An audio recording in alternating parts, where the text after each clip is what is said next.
The Montana wind cut through the February darkness like a razor, rattling the windows of the Henderson farmhouse. Inside, Martha Henderson watched her husband George pace the kitchen floor for the third time that hour. Their cash envelope had vanished. Not misplaced, not forgotten.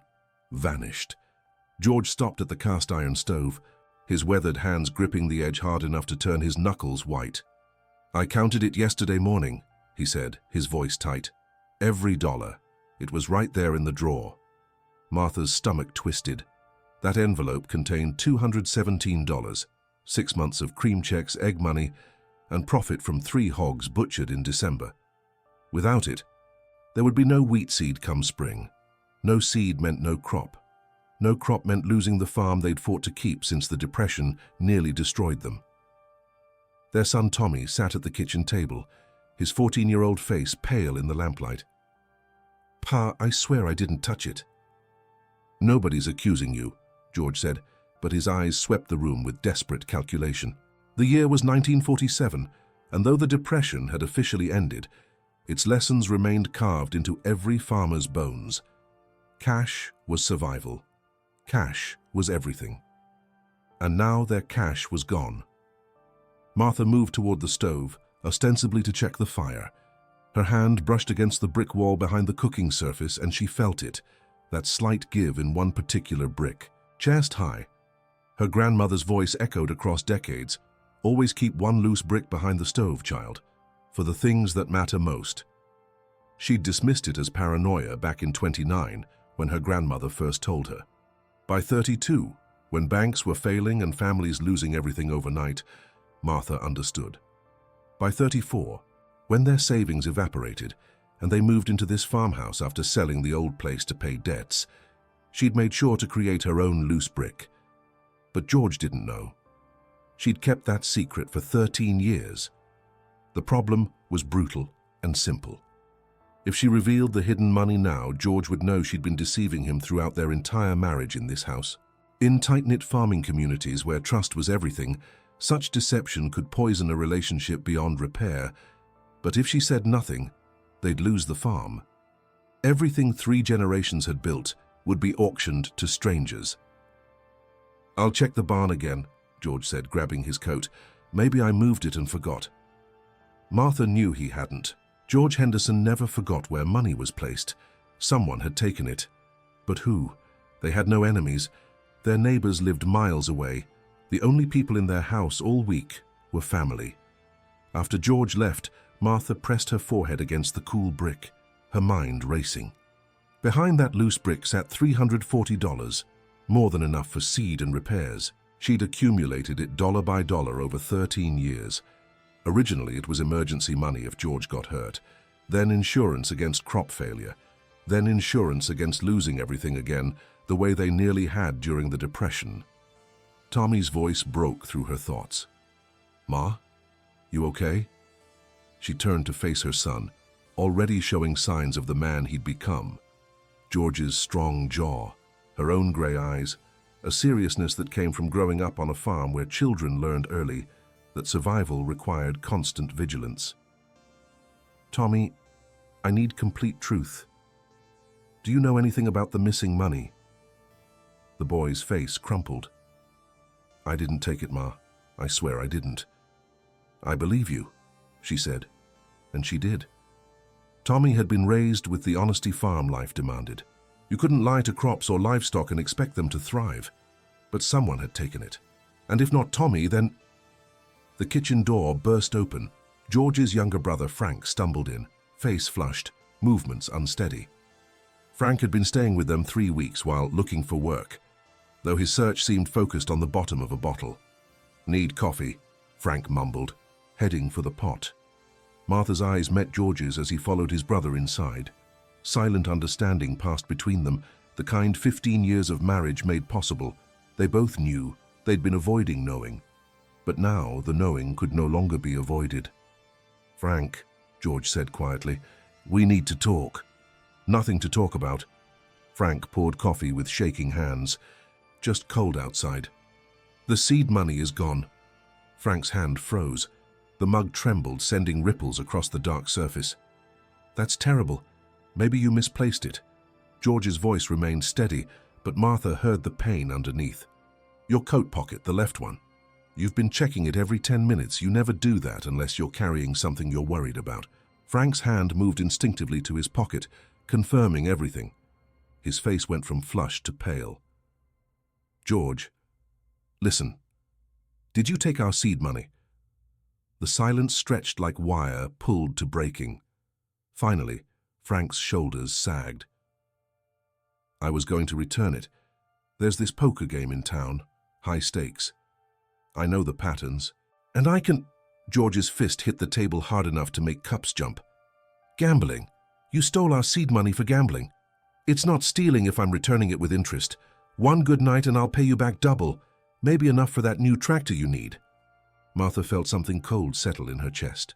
She'd heard these exact words before, from her uncle who lost his farm in '33.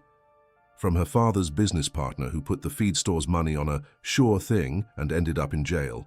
From a dozen men who'd convinced themselves gambling was different from throwing money into fire. Where is it now? George asked. Frank's hand went to his pocket, then dropped. Most of it's gone. Most. George's voice was barely a whisper. Last night's game didn't go how I expected, but that's why I need the rest to win it back. You have to stay in until your luck turns. Tommy stood abruptly, his chair scraping wood. You lost our farm for gambling? Nobody's losing anything, Frank said, eyes avoiding everyone's gaze. I just need one more chance. George moved faster than Martha had seen in years. He grabbed Frank's pocket and pulled out a thin envelope. His hands shook as he counted. $37, 37 left out of 217. The math was brutal. They needed at least 150 for wheat seed, another 40 for oats. Without those basics, they couldn't plant. Without planting, no harvest. Without harvest, the bank would foreclose by Christmas. Martha watched her husband's face cycle through rage, betrayal, despair. She knew his calculations. $37 plus this month's cream checks might give them 70. Not nearly enough. They could try borrowing from neighbors, but everyone was stretched tight. The war had ended, but prosperity hadn't reached Montana farmland. Every family was rebuilding, repairing, patching equipment that had been patched since before Pearl Harbor. George could beg the bank for a loan, but Henderson credit was already stretched. They'd borrowed last year when hail destroyed 40% of the wheat. The bank had been understanding then, but banks had limits. Push too hard, and they called loans due. Frank kept talking, making promises, convinced his next gamble would fix everything. Martha stopped listening. She'd heard it all before. They always believed the next bet would be different. They were always wrong. She moved to the stove, her decision crystallizing. The loose brick felt rough under her fingertips. $340. Her secret shame. Her insurance policy. Her last defense against a world that could turn hostile in a heartbeat. But revealing it meant George would know she'd hidden money 13 years. How could she explain that love didn't eliminate the need for self-protection? That decent wasn't the same as safe. She thought of her mother who died with money hidden in a coffee can. Her mother never told anyone, not even on her deathbed. Martha found it when cleaning out the farmhouse along with a note. For emergencies, for when you need to survive. Every woman needs a secret. Martha had added that money to her own hidden stash, honoring her mother's secret by keeping her own. There might be a way, she heard herself say. 3 faces turned toward her. George's desperate, Frank's hopeful, Tommy's confused. I have money saved, egg money and cream money, for emergencies. George's expression shifted from desperation to confusion to hope. How much? Enough for seed, maybe enough for seed and equipment repairs. Where? Martha walked to the brick wall. Her fingers found the loose brick automatically, muscle memory from hundreds of secret deposits. She pulled it out gently. Behind it, wrapped in oilcloth against moisture, sat her stack of bills, 1s and 5s and 10s and 20s, organized by denomination, the product of 13 years of careful saving. She pulled out the package and set it on the table. The silence was absolute. Even Frank stopped fidgeting. George stared at it like something alien. How long? Since we moved into this house, 34. 13 years. His voice was flat, unreadable. You've been hiding money from me 13 years. Not hiding, saving for emergencies like this. Hiding, George repeated. That's what it's called. Tommy looked between his parents, his young face struggling to process this revelation. Martha saw her son's worldview shifting, the realization that adults kept secrets, that marriages contained hidden spaces, that his mother was more complicated than he'd imagined. How much? George asked. Martha had counted 3 days ago, adding the latest egg money. $340. The number hung in the air. It was more than they'd lost. Enough to solve their crisis and then some. It was also, in George's eyes, proof his wife had deceived him over a decade. Frank reached for the package. Well then, we're saved. Touch that money and you'll pull back a stump, Martha said, voice cold enough to freeze whiskey. Frank's hand retreated. George still hadn't moved. His eyes remained fixed on the oilcloth. And Martha couldn't read his expression. Anger, relief, betrayal, all three. She'd imagined this moment dozens of times, always dreading it. Now that it was here, she felt simultaneously guilty and justified, ashamed and defiant. Why? George finally asked. We're partners. We're supposed to share everything. Because sharing everything meant having nothing that was mine, Martha said, surprised by her own strength.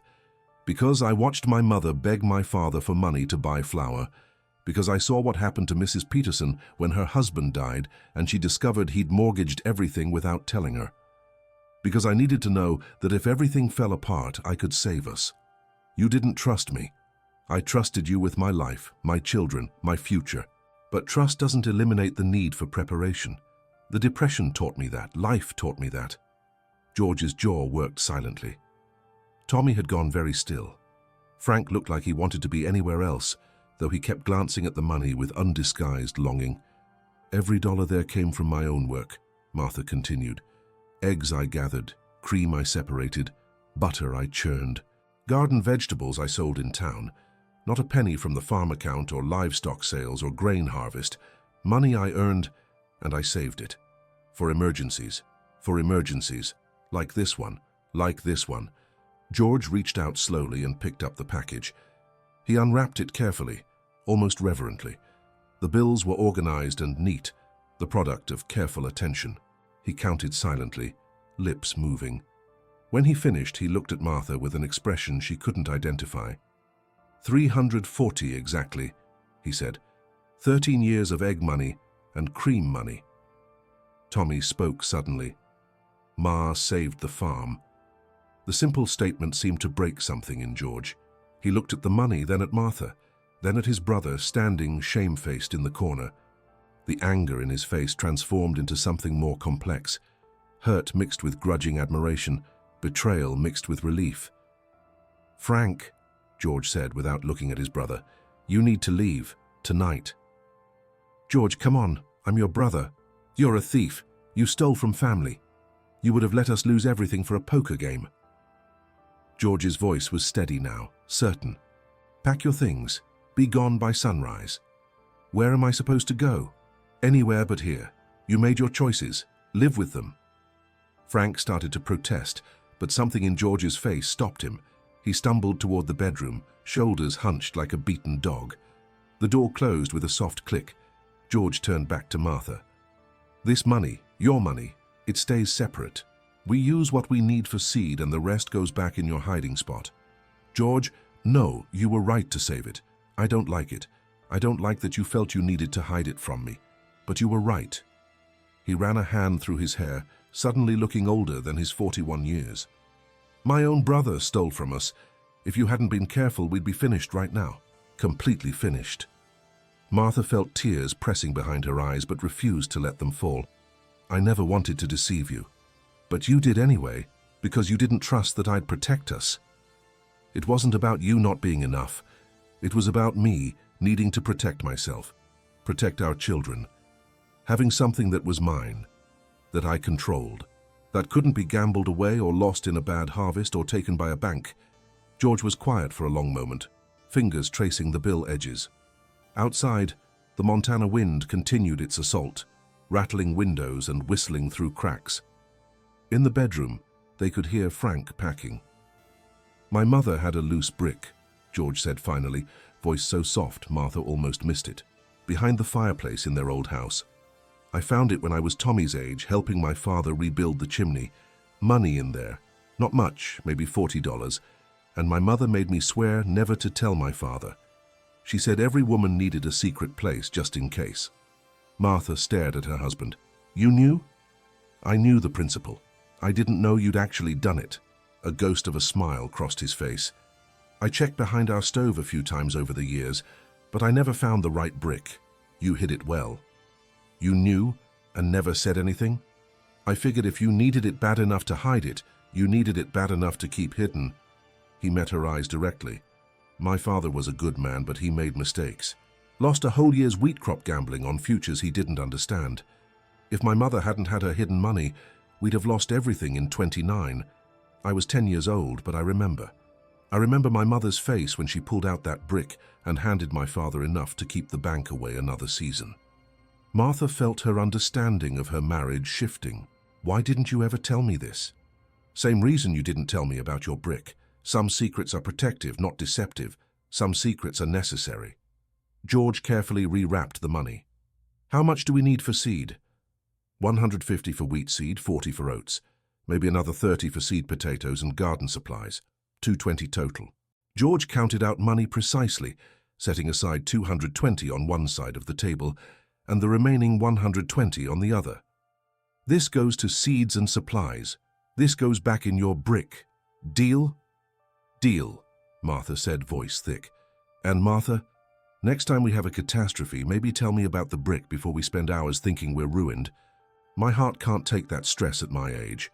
A laugh bubbled up from Martha's chest, part relief and part hysteria. Your age? You're 41. Farming years. That's like 60 in town years.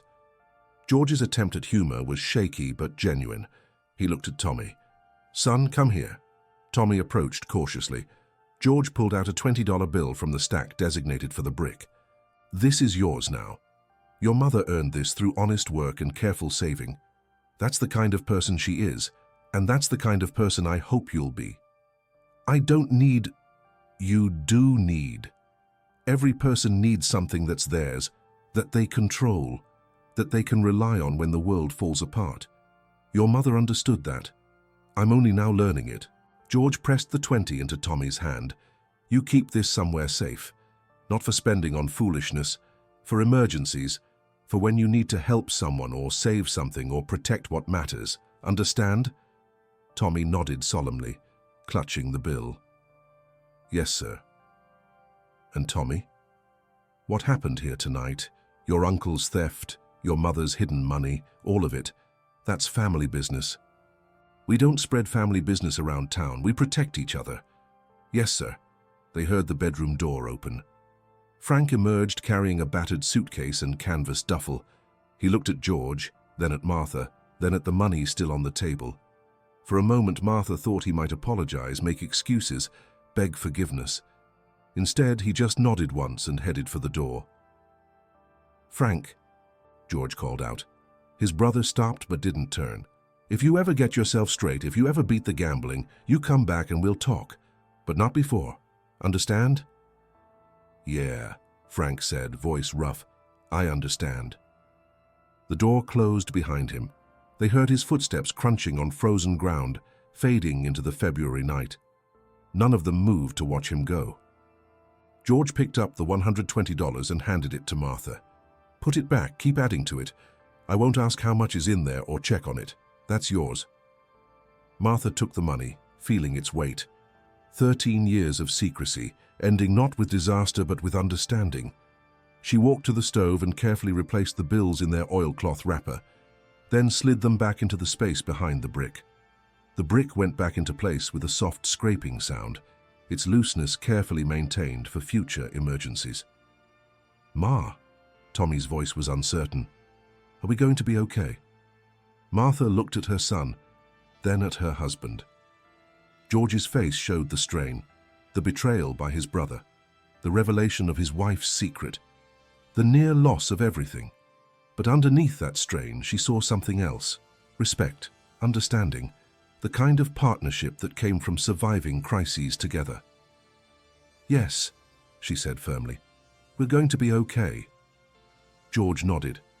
We'll go to town tomorrow and order the seed, plant on schedule, get the crop in the ground, and come fall we'll harvest. Same as always. Spring came to Montana slowly and grudgingly.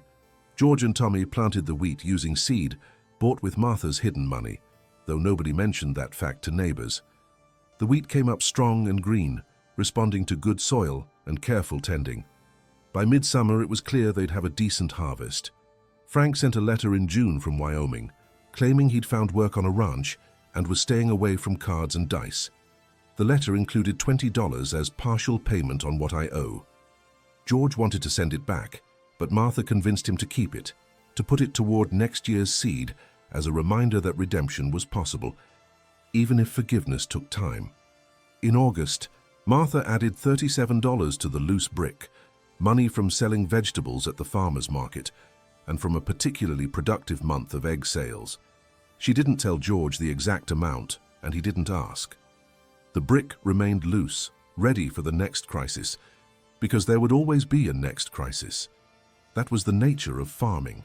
That was the nature of life. Tommy turned 15 that fall and started courting the Sullivan girl from down the road. Martha noticed he'd developed the habit of checking his left shirt pocket occasionally, the way people do when carrying something precious. She suspected the $20 bill was still there, still waiting for its emergency, teaching her son the same lesson her grandmother had taught her. Hope for the best, prepare for the worst, and always keep something in reserve. The loose brick tradition wasn't unique to the Henderson family. Across rural America during the Depression and the decades that followed, countless farmhouses contained similar hiding spots. Bricks behind stoves, boards under beds, stones in cellars, cans buried in gardens. These weren't just hiding places. They were declarations of independence, assertions of agency, insurance policies against a world that could turn hostile without warning. In farming communities where survival required both cooperation and self-reliance, the loose brick represented the balance between those principles. You worked with your family, relied on your neighbors, trusted your spouse, but you also maintained your own emergency fund, your own backup plan, your own last line of defense. That wasn't cynicism. That was wisdom earned through hard experience. George Henderson died in '73 at age 67, 3 days after finishing fall harvest. He left the farm to Tommy, who'd never moved away, had married the Sullivan girl, and had raised 3 children in the same farmhouse where he'd grown up. At the reading of the will, George's lawyer handed Martha an envelope marked "Private." Inside was a letter in George's careful handwriting. "Dear Martha, check behind the brick. I added to your stash when I could, same as you. We protected each other even when we didn't know we were doing it. That's what partnership really means. Love always, George." Martha went home and pulled out the loose brick. Behind it, wrapped in oilcloth, she found not just her accumulated savings, but an additional envelope containing $500 and a note. "For emergencies, for dignity, for the next generation. Teach them well." George had known about her secret savings all along and had contributed to it secretly, maintaining the fiction of separation while practicing the reality of partnership. She showed Tommy the money and the letters. Her son, now 41 himself and weathered by his own decades of farming, read both notes carefully. Then he went to his own house, a smaller place he and his wife had built on the far end of the property, and returned with a loose brick from behind their stove. Inside it, wrapped carefully, was his own emergency stash. "The $20 you gave me," he said. "I never spent it, just kept adding to it. Now Susan does the same thing. We both know about each other's bricks, but we keep them separate anyway. Some things are important enough to protect, even from the person you trust most." Martha smiled through her tears. The tradition would continue, generation after generation, brick after brick. Not because farming families were paranoid or suspicious, but because they were realistic. They understood that security came not from pretending problems wouldn't arise, but from preparing carefully for when they inevitably did. The loose brick behind the stove wasn't just a hiding place. It was a philosophy, a survival strategy, a declaration that prudent preparation wasn't the opposite of trust, but rather its necessary complement. It was the physical manifestation of a lesson learned through the Depression and reinforced through every subsequent crisis. Hope for the best, work hard, trust carefully, but always, always keep something in reserve for emergencies. Because in farming, in marriage, in life, emergencies weren't possibilities, they were certainties. The only question was whether you'd be ready when they arrived. And for families like the Hendersons and thousands of others across rural America, readiness meant knowing exactly where to find that one loose brick when everything else was falling apart. Thank you for watching this video. If you found this story valuable, please consider subscribing to our channel, giving us a like and sharing this with others who appreciate authentic American farm history. This video is inspired by real facts and true events from America's farming past, and is not intended to represent or offend any specific individual or family. George Henderson is a representative character who reflects the real experiences of hundreds of American farming families who faced similar situations during the Depression era and the decades that followed, when hidden savings and careful preparation often meant the difference between survival and losing everything. These stories deserve to be remembered and shared,